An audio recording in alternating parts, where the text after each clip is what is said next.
The shift you're feeling in late March is not subtle.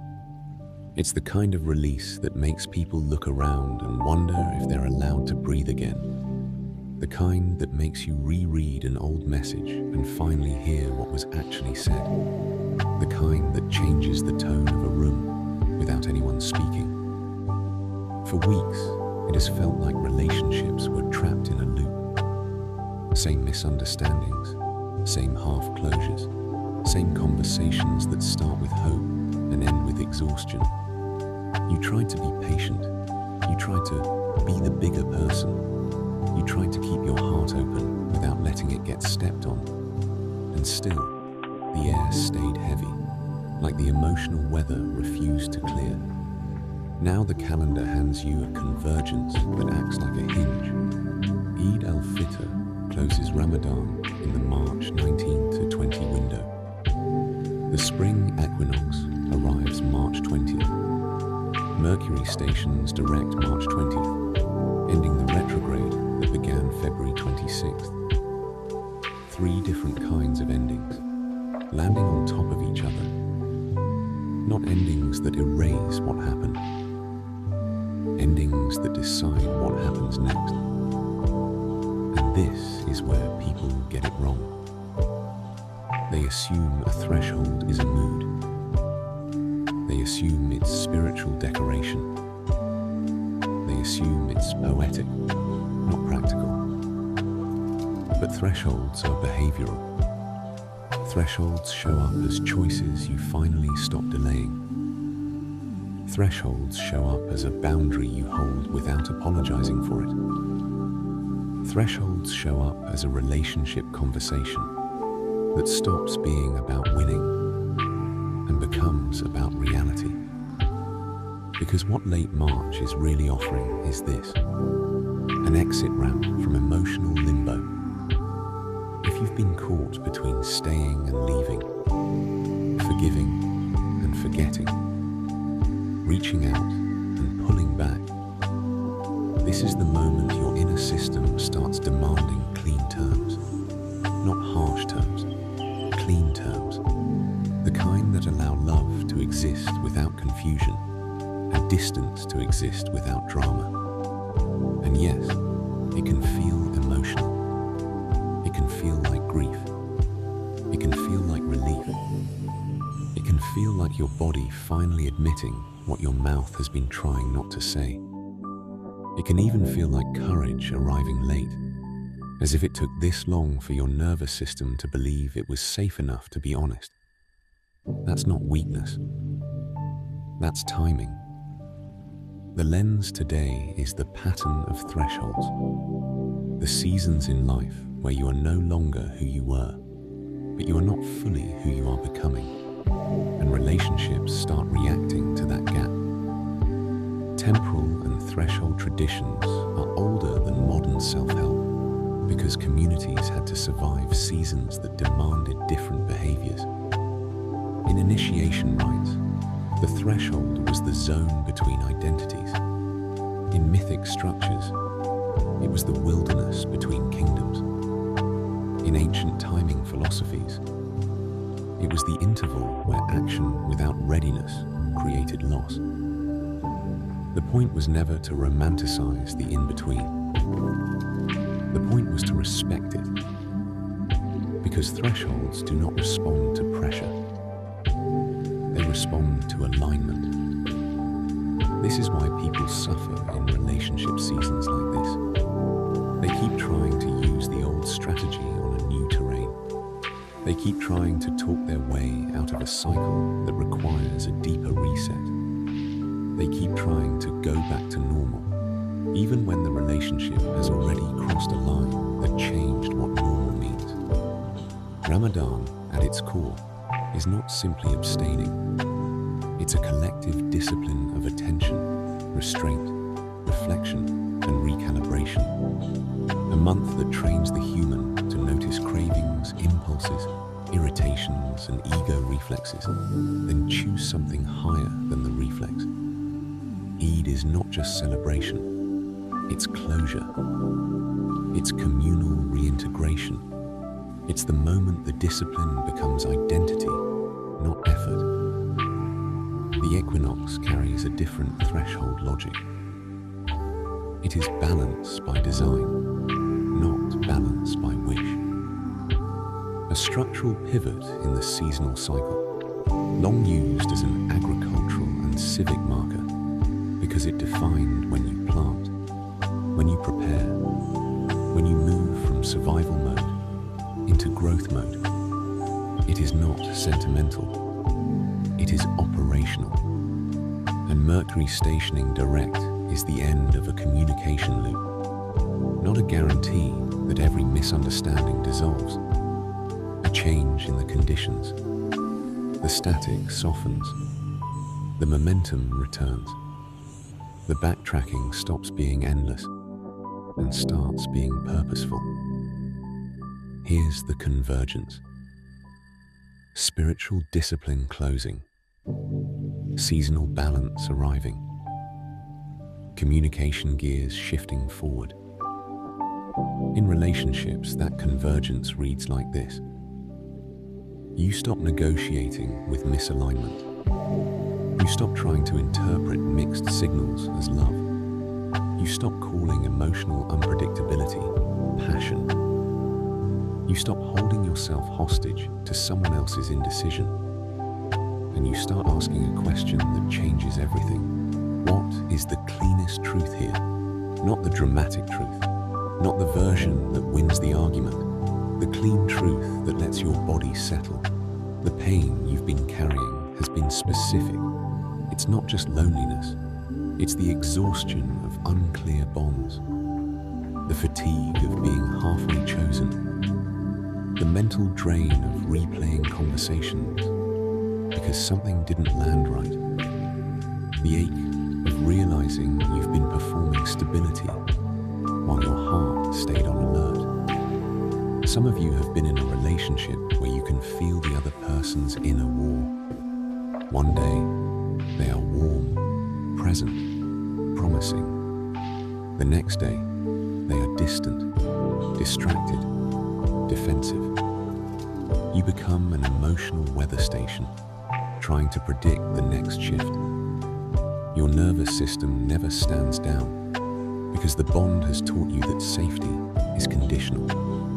Others have been inside family dynamics where love exists, but accountability does not. You've been asked to move on without repair. You've been asked to be the mature one, the quiet one, the one who keeps the peace. The cost has been your voice. The cost has been your dignity. The cost has been the slow learning that your needs are negotiable if you want to stay connected. And for some, the story is not romance or family. It's partnership, work, community. The friend who leans on you but disappears when you need something. The collaborator who hears your boundaries as betrayal. The group that demands loyalty but refuses honesty. You started to sense that your presence was being used as a stabilizer, not respected as a human. All of that is threshold pressure, because thresholds expose the bargain you've been making, the bargain between connection and self-respect. The reason this convergence matters is not because it's mystical. It's because it creates a culturally supported permission to reset. Eid is communal closure. Equinox is structural balance. Mercury direct is communication movement. Together, they make it easier to do what you already knew you needed to do. And what most people will miss is this. The reset is not mainly about what you say to them. It's about what you stop saying to yourself. You stop saying, if I explain it better, they'll finally understand. You stop saying, if I wait long enough, they'll grow up.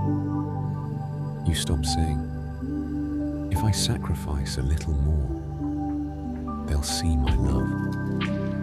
Those sentences keep you stuck in the threshold like it's a prison, when it was always a doorway. This is the part where the history of thresholds becomes practical. In old rites of passage, you did not enter the threshold alone. There were witnesses, guides, and rituals, because the human mind will try to crawl back to the familiar, even when the familiar was harming it. The community understood that transformation requires containment. Modern life removes the ritual, but keeps the threshold. So people enter these seasons with no containment, and then blame themselves for feeling unstable.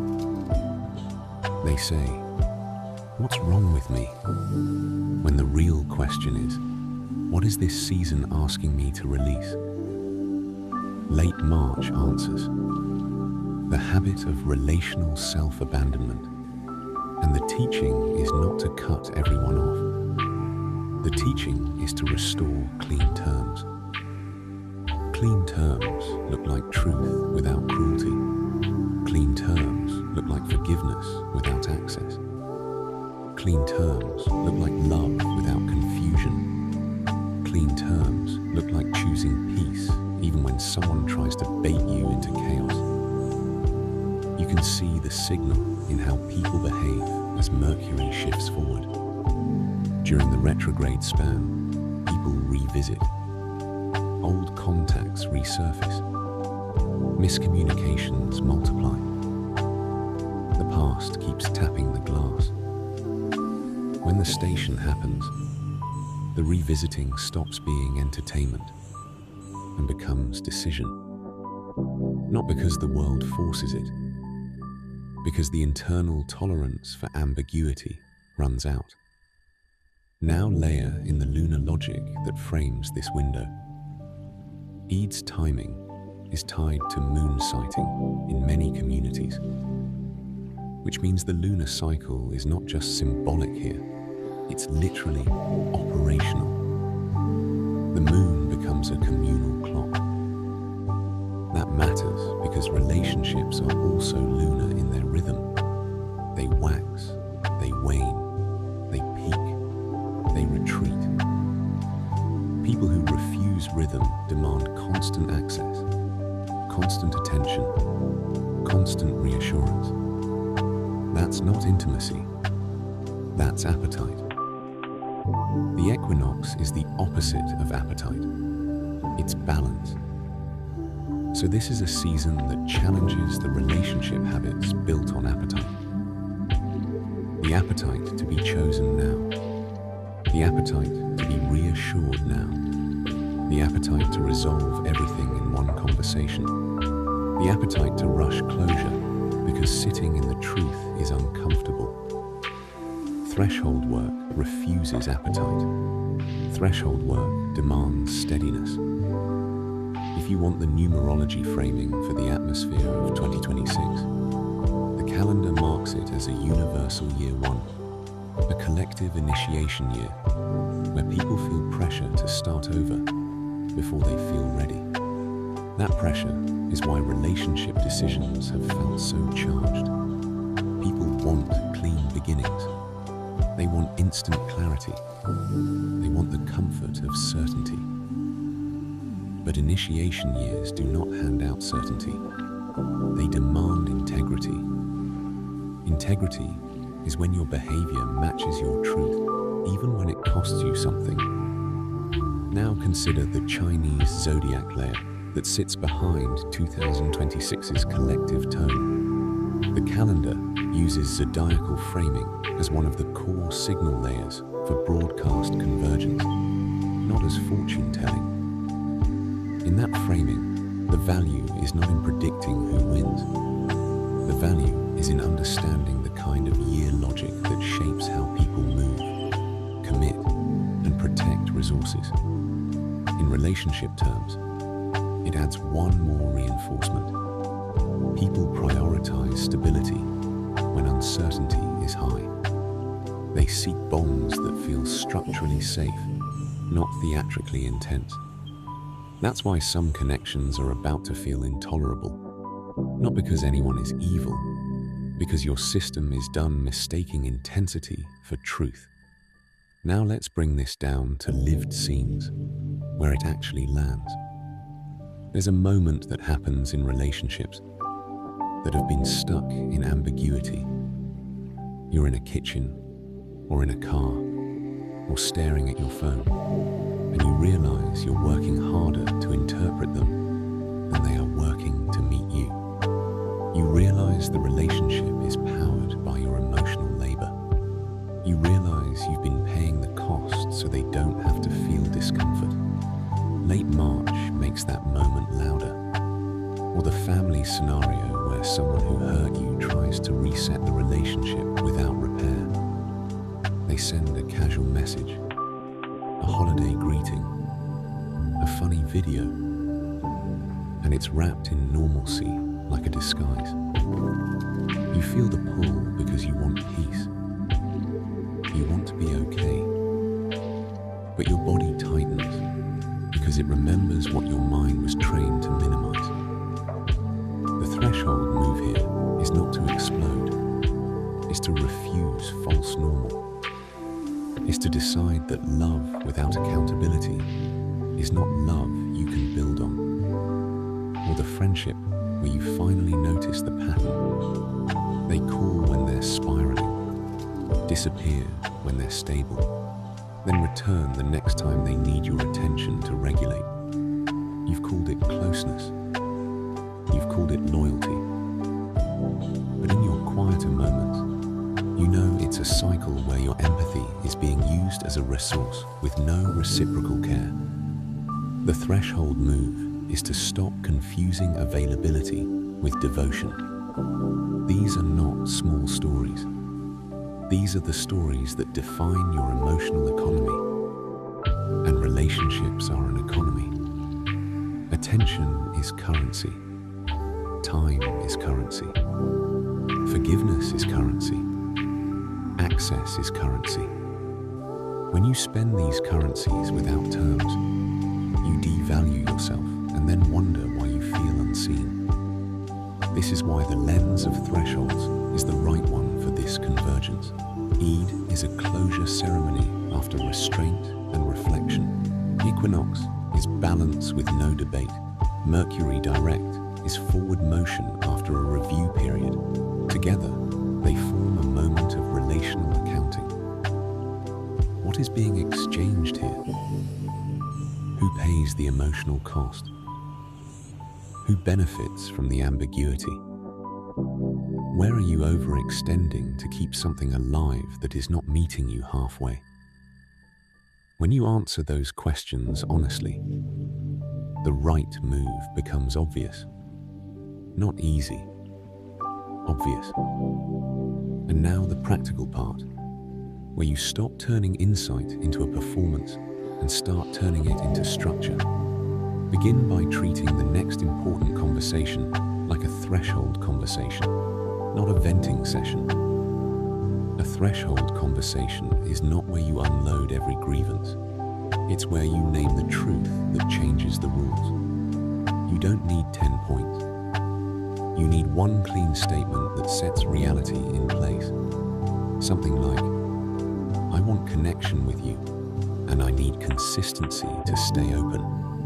Or, I'm willing to repair this, and I need accountability to rebuild trust. Or, I care about you, and I'm no longer available for the cycle we keep repeating.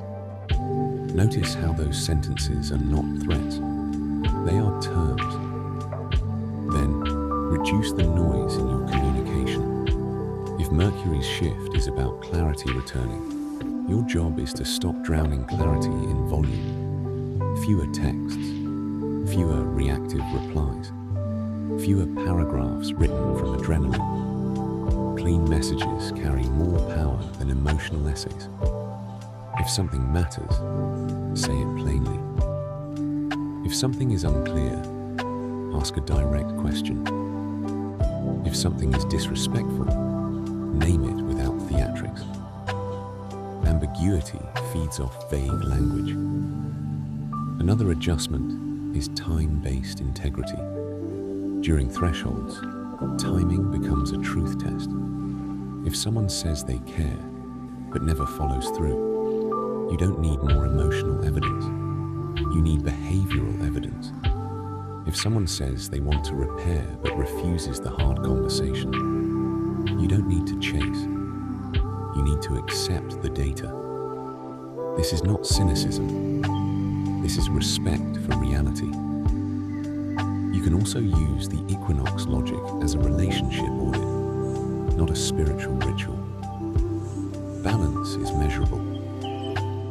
Ask yourself, when the relationship is quiet, do I feel calm or do I feel anxious?